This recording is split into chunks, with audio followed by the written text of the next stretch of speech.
Assalamualaikum warahmatullahi wabarakatuh. Waalaikumsalam warahmatullahi wabarakatuh. Baik, kami dari kelompok 3 ingin mempresentasikan hasil diskusi kelompok kami yang berjudul Eksternalitas Ekonomi Publik.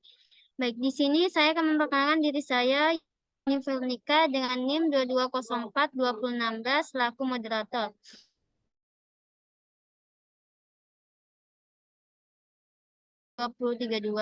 Adam Permana Yuda dengan NIM 2204-2083, Kurnia Cintami Aima dengan NIM 2204-2242, Fiza Angelina Putri dengan NIM 2204-2278, dan Ririn Adrita dengan NIM 2204-2302.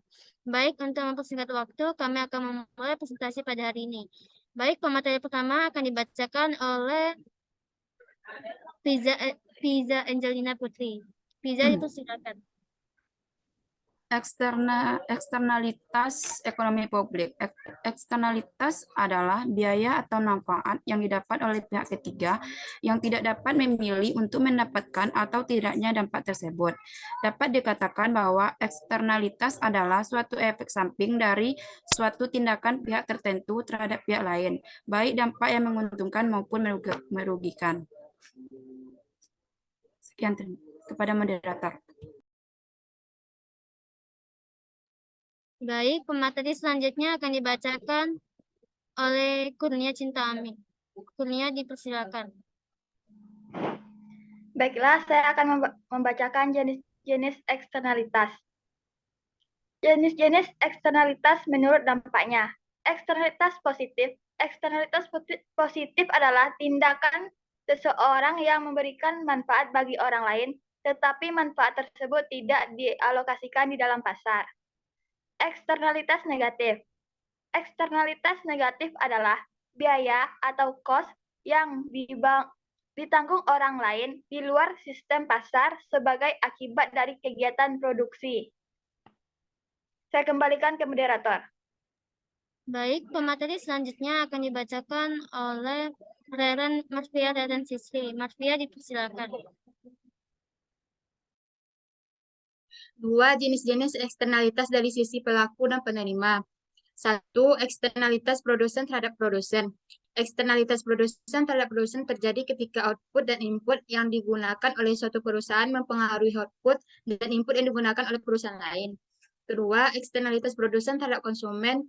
Itu dalam kasus eksternalitas produsen terhadap konsumen, eksternalitas terjadi ketika fungsi utilitas konsumen tergantung pada output dari produsen. Sekian dari saya, kembalikan pada moderator.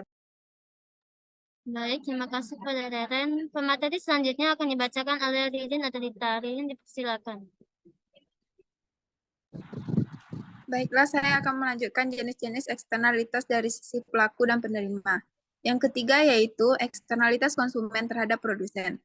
Jenis eksternalitas konsumen terhadap produsen jarang terjadi di dalam kenyataannya. Eksternalitas konsumen terhadap produsen meliputi efek dari kegiatan konsumen terhadap output perusahaan. Yang keempat yaitu eksternalitas konsumen terhadap konsumen. Eksternalitas konsumen terhadap konsumen terjadi ketika kegiatan suatu konsumen mempengaruhi utilitas konsumen lain. Sekian dari saya kembalikan ke moderator. Baik, pemateri selanjutnya akan dibacakan oleh Hamid Ferdiansyah. Pada Hamid, dipersilakan. Ekonomi publik. Ekonomi publik secara umum ilmu mempelajari mengenai peranan pemerintah ataupun negara dalam kehidupan ekonomi publik. Istilah ekonomi publik berasal dari dua kata, yaitu ekonomi dan publik. Kata ekonomi berarti kegiatan yang bertujuan untuk memenuhi kebutuhan dan keinginan untuk mensejahterakan masyarakat. Sedangkan kata publik berarti sesuatu yang berkaitan dengan kepentingan dan hajat hidup atau kesejahteraan orang banyak. Sekian yang dapat saya sampaikan, saya kembalikan kepada moderator.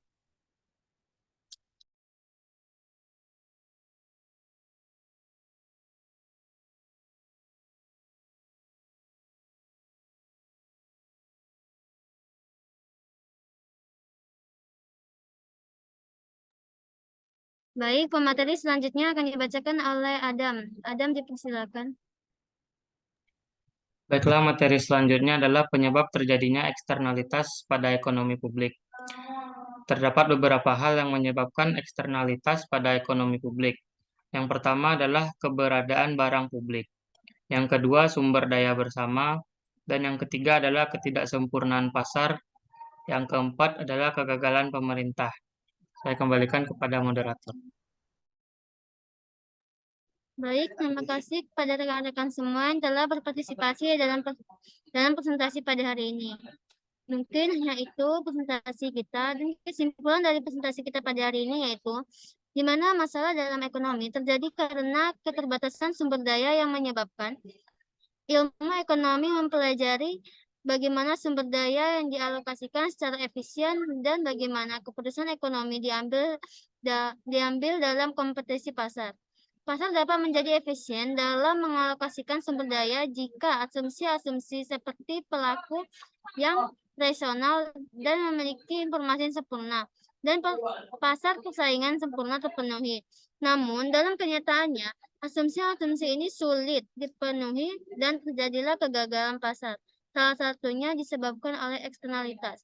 Eksternalitas adalah efek samping dari tindakan pihak tertentu yang dapat merugikan atau menguntungkan pihak lain tanpa ada kompensasi.